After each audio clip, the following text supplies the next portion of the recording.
2:30-এর দিকে তারা আবার অ্যাম্বুলেন্স নিয়ে আসছে। অ্যাম্বুলেন্স নিয়ে এসে লাশ চুরি করতে আসছে। পুলিশ কোনো গুলি করা হয় নাই, এখানে টিন দিয়ে তারা শব্দ করেছে, টিন এবং কিছু ইটের মাধ্যমে তারা শব্দ করেছে। এর ফলে ছাত্ররা ভয় পেয়ে এদিকে দৌড়ে এসেছে। আমাদের যেহেতু কোচিং আছে, তো আমাদের আসার কথা ছিল কালকে, কিন্তু কোনো একটা কারণে আমরা আসি নাই। পরে যখন এই ঘটনাটা শুনছি, পরে আমরা আসছি। আসার পরে আমরা দেখছি, মানে নিজের চোখে আমরা দেখছি যে প্রায় 20 থেকে 30টা লাশ। তখন প্রায় 1:30 মতো বাজে। তখন হচ্ছে অনেকগুলো লাশ নিয়ে যাচ্ছিলো, ইভেন ওইখানে একটা মেয়ের লাশ পড়েছিল। তো পরে যখন আমরা শুনলাম যে গণমাধ্যমে প্রচার করা হচ্ছে 19 বা 20টা লাশের কথা, এখন আমরা নিজের চোখেই দেখেছি 20-30টা লাশ নিয়ে যেতে। তারপরে আমরা শুনছি আরো 200-র উপরে। তারপরে হচ্ছে আমরা যেখানে নিয়ে গেছি হাসপাতালে, ওইখানে যাওয়ার পরে শুনছি যে অনেকে মারা গেছে, আমাদের টিচার্সদের বাচ্চারা অনেকে মারা গেছে। তাহলে এখন গণমাধ্যম কিভাবে বলে যে 19-20 জন মারা গেছে? আমরা তো নিজের চোখে দেখছি। প্লাস হচ্ছে আমরা যখন এই ঘটনাটা ঘটছে, বাচ্চারা ওখান থেকে হাত বের করে কাটতাচ্ছিল, ওরা জাস্ট হচ্ছে দৌড়াদৌড়ি করতেছিল। ইভেন একটা মিস ছিল, উনি যখন প্লেনটা ক্রাশ হয়েছে তারপরে তো আগুন দাও দাও করে ধরছে, তো তখনই সবাই চলে আসছে এখানে। তখন হচ্ছে বাচ্চাগুলো হাত বের করেছিল, ইভেন এমনও হয়েছে যে হাতগুলো গ্রিলের গায়ে আছে কিন্তু বডি পড়ে গেছে। তো আমাদের চোখের সামনে আমরা এতটুকুই দেখছি। আর এই যে হাহাকার, এই যে মায়েদের আহাজারি, অনেকে সন্তানকে ফিরে পেয়েছে কিন্তু অনেকে পায় নাই। তো আমরা এতটুকু বলতে পারি যে এই যে গণমাধ্যমে মিথ্যা প্রচার করা হচ্ছে, তারপরে হচ্ছে কালকে রাতের বেলা 2:30-এর দিকে তারা আবার অ্যাম্বুলেন্স নিয়ে আসছে। অ্যাম্বুলেন্স নিয়ে এসে লাশ চুরি করতে আসছে। তো যদি আমাদেরকে জানানো হয়েছে যে লাশ আর নাই, সব কিছু নেওয়া হয়ে গেছে, তাহলে আবার কেন অ্যাম্বুলেন্স নিয়ে আসা হয়েছে? আবার কেন অ্যাম্বুলেন্স নিয়ে এখানে আসছে? আর ওরা পুরোটা লাশ ধামাচাপা দেওয়ার চেষ্টা করছে। তো মারা তো গেছে, এখন তো আর এগুলো কিছু করা যাবে না। তাহলে এগুলো লুকানোর কি আছে? আর এখানে তো রাজনীতি, ইভেন যখন বাচ্চাগুলো সবাই বলতেছে যে আপনারা রাস্তা ফাঁকা করেন, তারা এখানে কি করতেছে? তারা রাজনীতি ঢুকাই দিছে। তাদের জন্য তাদের ভিড়ে বাচ্চাগুলোকে নিয়ে যাওয়া যাচ্ছে না। তো আমাদের আর কিছু বলার নেই। আমরা মনে করছি যে 200+ মারা গেছে, কিন্তু এখানে বলা হচ্ছে 12-13 জন এরকম বলে ধামাচাপা দেওয়া হচ্ছে। আর প্লাস হচ্ছে গতকাল রাতে হচ্ছে লাশ চুরি করা হয়েছে, মানে স্টুডেন্টদের আড়ালে লাশ চুরি করে নিয়ে যাওয়ার ট্রাই করছে ওরা।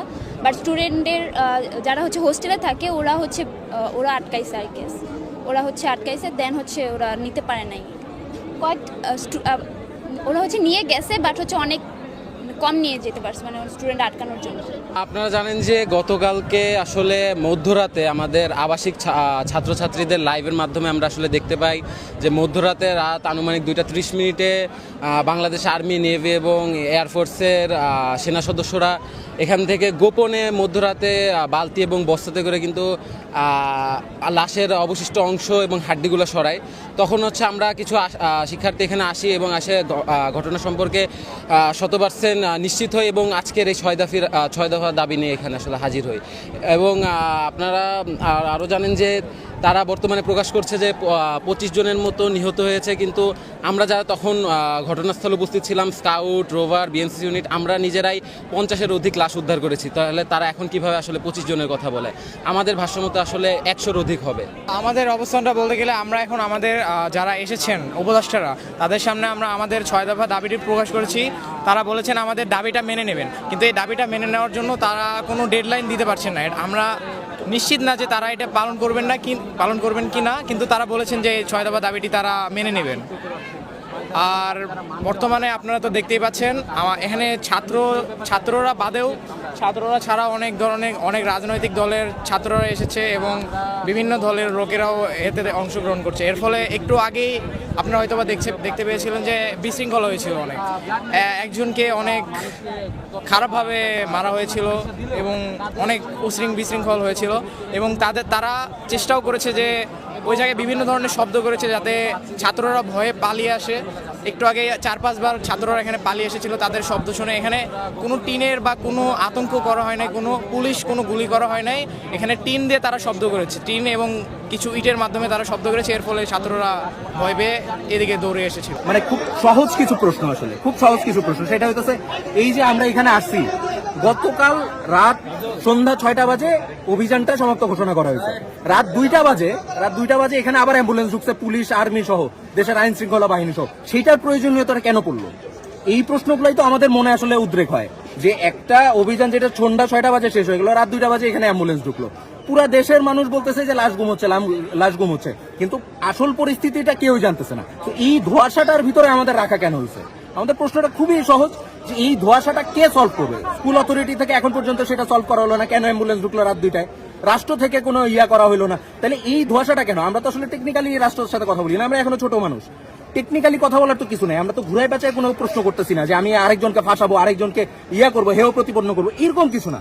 আমার স্কুল, আমার প্রতিষ্ঠান, আমি এই স্কুলের সাবেক শিক্ষার্থী, তো আমার কাছে যে আপনি ধোঁয়াশাটা করে রাখলেন সেইটার প্রয়োজনীয়তাটা পড়লো কেন রাষ্ট্রের কাছ থেকে? এবং কারো কি এই বিবেকটুকু জাগ্রত হলো না, স্কুল অথরিটিরও না এবং রাষ্ট্রেরও না, যে এই বাচ্চাগুলো এই প্রশ্নগুলো উদ্রেক হতে পারে, এই প্রশ্নগুলো এই বাচ্চাগুলোর মাথার ভিতরে ঘুরপাক খেতে পারে, তো সেইটা যে আমরা সলভ করি, এরকম কি কারো উদ্রেক হলো না? শুধুমাত্র এই পার্টিকুলার রিজনটাই আমরা আসলে আজকে স্কুল অথরিটির কাছে প্রশ্ন করতে চাই, এই রাষ্ট্রের কাছেও প্রশ্ন করতে চাই।